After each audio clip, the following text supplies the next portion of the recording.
प्यारे बच्चों, नमस्कार। आज हम इतिहास विषय के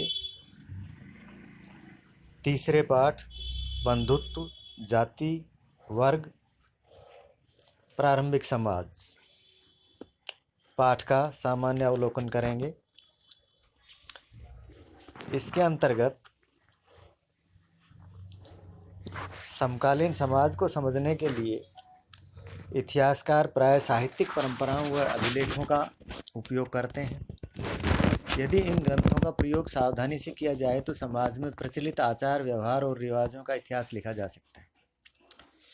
उपमहाद्वीप के सबसे समृद्ध ग्रंथों में से एक महाभारत जैसे विशाल महाकाव्य के विश्लेषण में उस समय की सामाजिक श्रेणियों तथा आचार व्यवहार के मानदंडों को जानने का प्रयास किया गया। 1919 में प्रसिद्ध संस्कृत विद्वान वीएस सुखतांकर के नेतृत्व में महाभारत का समालोचनात्मक संस्करण तैयार करने की शुरुआत हुई। इस परियोजना को पूरा करने में 47 वर्ष लगे। महाभारत की मूल कथा के रचयिता संभवतः भाट सारथी थे, जिन्हें सूत कहा जाता था। ये क्षत्रिय योद्धाओं के साथ युद्ध क्षेत्र में जाते थे। साहित्यिक परंपरा के अनुसार इस बृहत रचना के रचयिता ऋषि व्यास थे, जिन्होंने श्री गणेश जी से यह ग्रंथ लिखवाया। धर्मशास्त्रों और धर्म सूत्रों में 4 वर्णों के लिए आदर्श जीविका का वर्णन किया हुआ है, जिनमें पहले में ब्राह्मण, अध्ययन करना, वेदों की शिक्षा देना, यज्ञ करना, करवाना, दान देना व लेना। दूसरे नंबर पर क्षत्रिय, युद्ध करना, सुरक्षा प्रदान करना, न्याय करना, वेद पढ़ना, यज्ञ करना, करवाना और दान देना। तीसरे पायदान पे वैश्य, वेद पढ़ना, यज्ञ करवाना, दान देना, कृषि करना, गोपालन, व्यापार। और अंतिम पायदान पे शूद्र, तीनों उच्च वर्णों की सेवा करना। पितृवंशिकता का अर्थ उस परंपरा से है जो पिता के बाद पुत्र, फिर प्रपौत्र, पौत्र, प्रपौत्र आदि से चलती है। महाभारत की मुख्य कथा वस्तु पितृवंशिकता के आदर्श को सुदृढ़ करती है। अधिकतर राजवंश पितृवंशिकता का अनुसरण करते थे। नए नगरों के उद्भव से सामाजिक जीवन अधिक जटिल हुआ। इस चुनौती का जवाब ब्राह्मणों ने समाज के लिए विस्तृत आचार संहिता तैयार करके दिया, जैसे धर्मशास्त्र, मनुस्मृति आदि। ब्राह्मणीय पद्धति में लोगों को गोत्रों में वर्गीकृत किया गया। प्रत्येक गोत्र एक वैदिक ऋषि के नाम पर होता था। गोत्रों में 2 नियम महत्वपूर्ण थे। विवाह के पश्चात स्त्रियों को पिता के स्थान पर पति के गोत्र को माना जाता था। एक ही गोत्र के सदस्य आपस में विवाह संबंध नहीं रख सकते थे।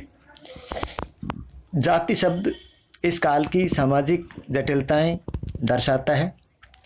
ब्राह्मणीय सिद्धांत में वर्ण की तरह जाति भी जन्म पर आधारित थी।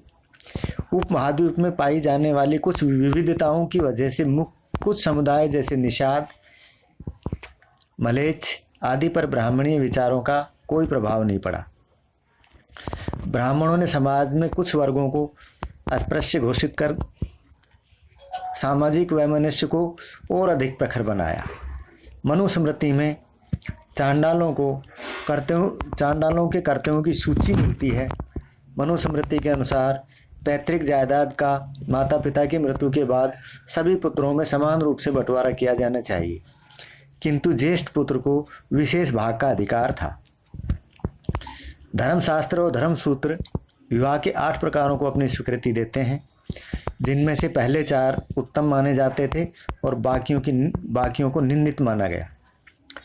ब्राह्मणीय सिद्धांत में वर्ण की तरह जाति भी जन्म पर आधारित थी, किंतु वर्ण 4 मात्र 4 थे। वहीं जातियों की कोई निश्चित संख्या नहीं थी। वस्तुतः जहाँ कहीं भी ब्राह्मणीय व्यवस्था का नए समुदायों से आमना सामना हुआ, यथा निषाद, स्वर्णकार, और उन्हें 4 वर्णों वाली व्यवस्था में सम्मिलित करना संभव नहीं था, उनकी जाति में वर्गीकृत कर दिया गया।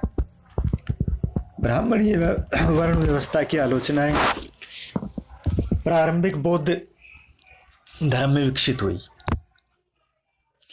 बौद्ध धर्म ने सामाजिक विषमता की उपस्थिति को स्वीकार किया, किंतु ये भेद न तो नैसर्गिक थे और न ही स्थायी। बौद्धों ने जन्म के आधार पर सामाजिक प्रतिष्ठा को अस्वीकार किया। नए नगरों के उद्भव से सामाजिक जीवन अधिक जटिल हुआ। नगरीय परिवेश में विचारों का भी आदान प्रदान होता था।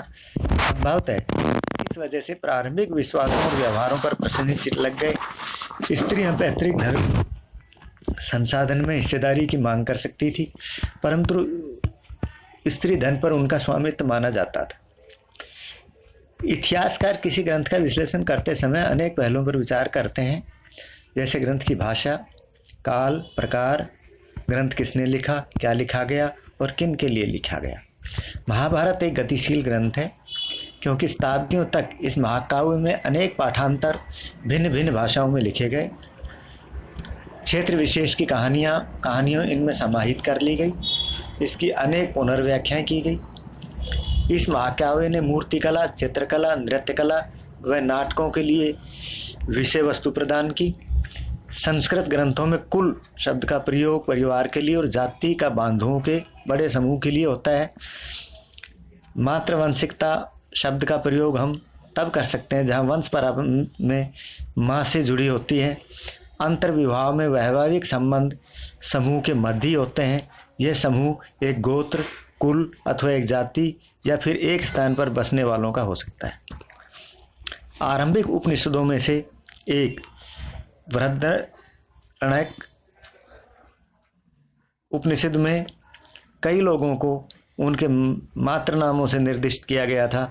शास्त्रों के अनुसार केवल क्षत्रिय राजा हो सकते थे, किंतु अनेक महत्वपूर्ण राजवंश की उत्पत्ति अन्य वर्णों से भी हुई। संस्कृत के ग्रंथ और अभिलेखों में व्यापारियों के लिए वाणिक शब्द का प्रयोग किया गया। यायावर पशुपालकों के समुदायों की संख्या की दृष्टि से देखा जाता था। यदा कदा उन लोगों को जो असंस्कृत भाषी थे उन्हें मलेच्छ कहकर हे दृष्टि से देखा जाता था। इतिहासकार महाभारत की विषय वस्तु को मुख्य शीर्षकों, आख्यान तथा उपदेशात्मक के अंतर्गत रखते हैं। आख्यान में कहानियों का संग्रह है और उपदेशात्मक भाग में सामाजिक आचार विचार के मानदंडों का चित्र है।